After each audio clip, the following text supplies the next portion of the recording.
Selanjutnya kita mau mendengarkan kebenaran firman Tuhan yang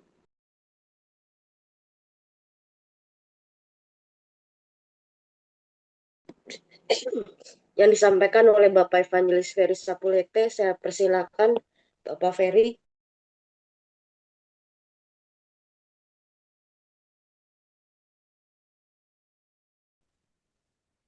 Terima kasih lagi, Nona Pinkan.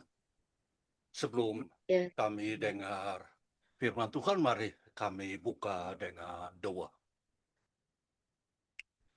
Bapa yang bertakhta di kerjaan surga, Bapa yang adalah sumber damai dan sejahtera, Bapa yang memanggil kami untuk menatati firman-Mu pada jam pagi hari ini, bukalah hati kami dan menerangi pikiran kami agar kami dapat memahami pesan-Mu dan hidup sesuai dengannya. Utuslah Roh Kudus-Mu untuk menguatkan para pembaca agar firman dapat diwartakan dengan murni dan jelas.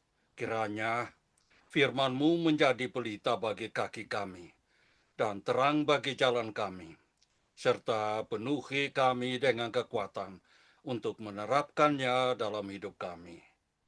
Amin. Saudara-saudara, hiduplah secara intim dengan Tuhan.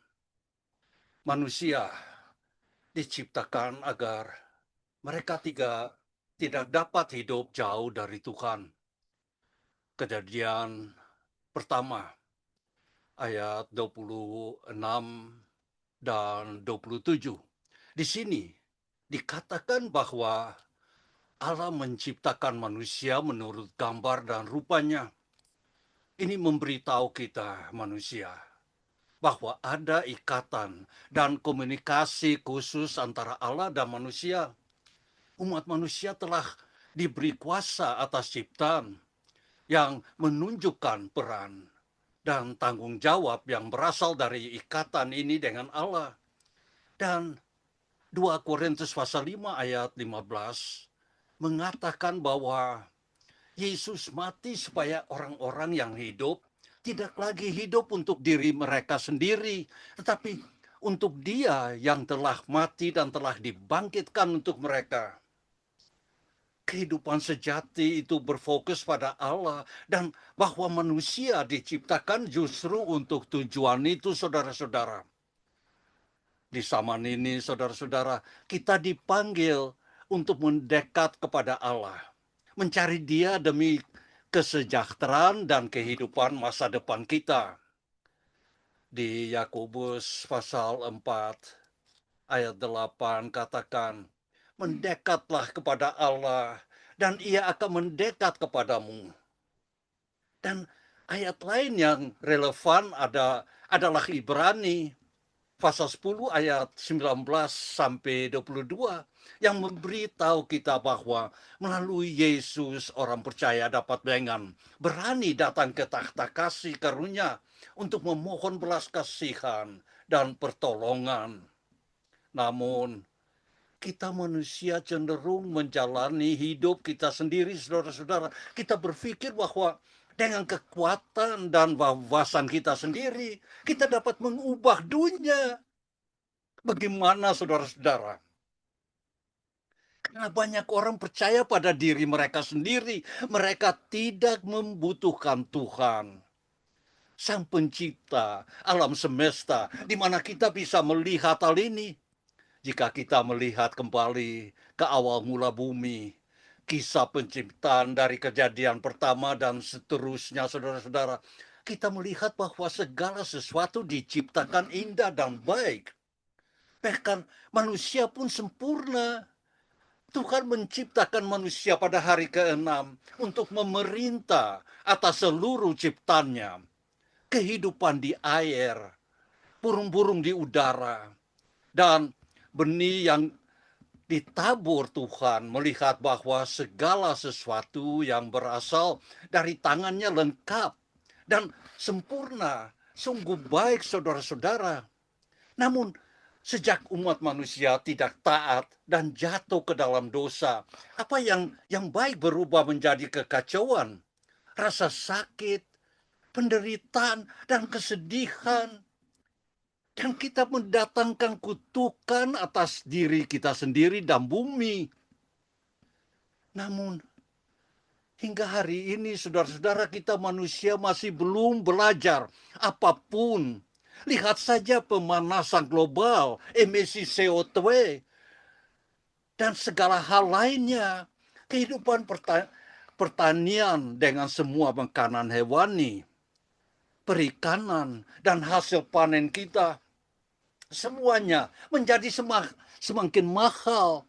Hidup kita makin hari makin susah, saudara-saudara. Orang-orang yang berpikir mereka memiliki monopoli atas kebijaksanaan, berpikir mereka dapat mengubah bumi dengan kekuatan manusia. Tetapi tahu bahwa mereka tersandung dan jatuh karena wawasan mereka sendiri, saudara-saudara. Tuhan tidak membiarkan hal-hal menjadi sejauh ini dan mengacaukannya. Dia tidak akan dipermainkan bahwa manusia melalui dosa dan kehancuran mereka sendiri ingin mengubahnya. Mereka pikir mereka adalah Tuhan yang dapat mengubah segalanya dengan menyantikkan jari. Tetapi mereka membahayakan umat manusia dan dunia juga, dan membawanya ke jurang maut. Mengapa, saudara-saudara? Karena banyak yang telah berpaling dari Tuhan dan berpikir mereka dapat melakukan segalanya dengan kekuatan, wawasan, dan kebijaksanaan duniawi mereka sendiri. Tetapi, namun lupakan bahwa Tuhan memang keputusan akhir di tangannya. Dia membiarkan manusia hidup dalam kebejatan mereka, memerintah bangkit dan jatuh, tetapi menolak untuk mengakuinya karena mereka tidak dapat diajar, saudara-saudara. Yang harus kita lakukan sekarang adalah mencari Tuhan. Bukan hanya pada hari Minggu sebagai orang saleh, tetapi setiap hari, setiap musim kehidupan kita. Bahkan dalam segala kesibukan kita mendekatinya. Sekarang karena dia mengizinkan dirinya didekati, yang dikatakan Yesaya pasal 55 ayat 6 dan 7. Di masa-masa yang kacau ini, saudara-saudara, kita tidak dapat mengabaikan Tuhan. Kita sangat membutuhkannya. Jika tidak, waktunya akan tiba lagi ketika kita harus memohon kepadanya dengan berlutut. Sebagai Mazmur pasal 43 ayat 3 sampai 5 yang katakan. Tetapi ketahuilah bahwa pengorbanan Kristus di kayu salib hanya satu kali saja, Tuhan. Saudara-saudara, itu tidak akan terulang. Dia sekarang duduk di takhta dan akan menghakimi semua orang. Waktu itu semakin dekat dan terserah kita untuk memilih siapa yang kita pilih sekarang, saudara-saudara. Diselamatkan atau kehilangan hidup kekal. Sekarang milik kita dan tidak ada penundaan. Jangan kehilangan hal terpenting dalam hidup ini. Ketimbang dengan Tuhan. Karena manusia diciptakan bukan untuk jauh dari Tuhan. Jangan menjauhkan diri dari Tuhan seperti ikan dari air, karena toh ia akan mati. Jangan menjauhkan diri dari tanamannya di bumi, karena mereka akan layu dan mati, saudara-saudara. Itulah akhir dari tanaman. Demikian juga manusia tidak dapat jauh dari Tuhan, pencipta mereka, sumber kehidupan manusia. Ketika Tuhan mengundang Anda dan memberi kita napas, bahkan hari ini, pertolongannya sungguh dahsyat. Keintiman dengan Tuhan bukan hanya untuk hari Minggu, tetapi setiap hari, setiap saat, setiap menit dalam sehari, dengan setiap langkah yang kita ambil selama kita masih bernapas, saudara-saudara. Ketiman dengan Tuhan adalah hidup kita. Sebagaimana pagi hari subuh ini, kami berkumpul. Karena apa? Kita dipanggil untuk datang kepadanya. Untuk menjamah tangan. Supaya kita akan dapat dibalas dengan berkat-berkat Tuhan. Bernapas adalah anugerah kehidupan dari Tuhan. Dan oleh karena itu, saudara-saudara, hubungan dengan Tuhan adalah hakikat keberadaan kita. Dengan setiap napas, sebagai pengingat akan napas ilahi yang memberi kita kehidupan. Dan bukan hanya itu saja, saudara-saudara, kita malah bermega di dalam Allah melalui Yesus Kristus, Tuhan kita. Sebab oleh Dia kita telah menerima perdamaian itu yang dikatakan di dalam Roma pasal 5 ayat 11. Renungkanlah hal ini, saudara-saudara. Ingatlah, firman Tuhan adalah pelita bagi kaki kita dalam perjalanan kita. Di mana maksudnya? Karena semuanya Tuhan tidak tinggalkan kita, saudara-saudara.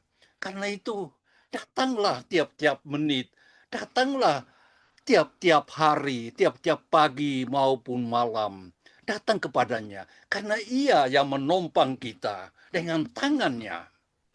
Karena Ia mengasihi kita, saudara-saudara. Karena apa yang kita mau lakukan, lakukan kepada Dia saja, bukan kepada dunia. Karena dunia tidak ada penghasil apa-apa, tidak berikan apa-apa kepada kita. Karena kemampuan kita bukan cari akan dunia, tetapi carilah Tuhan yang ada bertahta di surga, supaya Ia menompang kita dengan tangannya.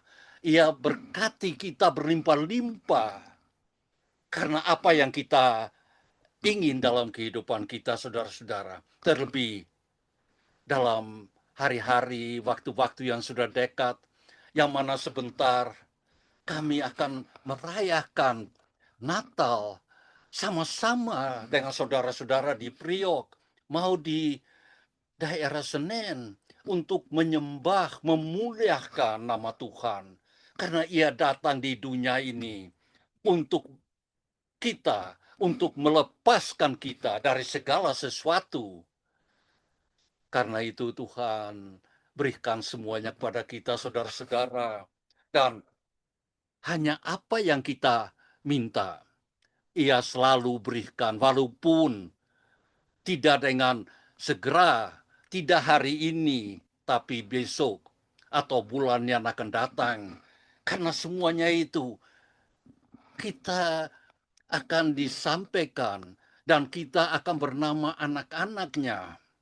Karena semuanya Tuhan mengasihi kita, saudara-saudara. Dan turutlah, Amin. dengarlah, turut akan kemauan dan kehendak Tuhan, supaya kita diberkati, berlimpah-limpah dalam rumah tangga, keluarga kita, jemaat kita.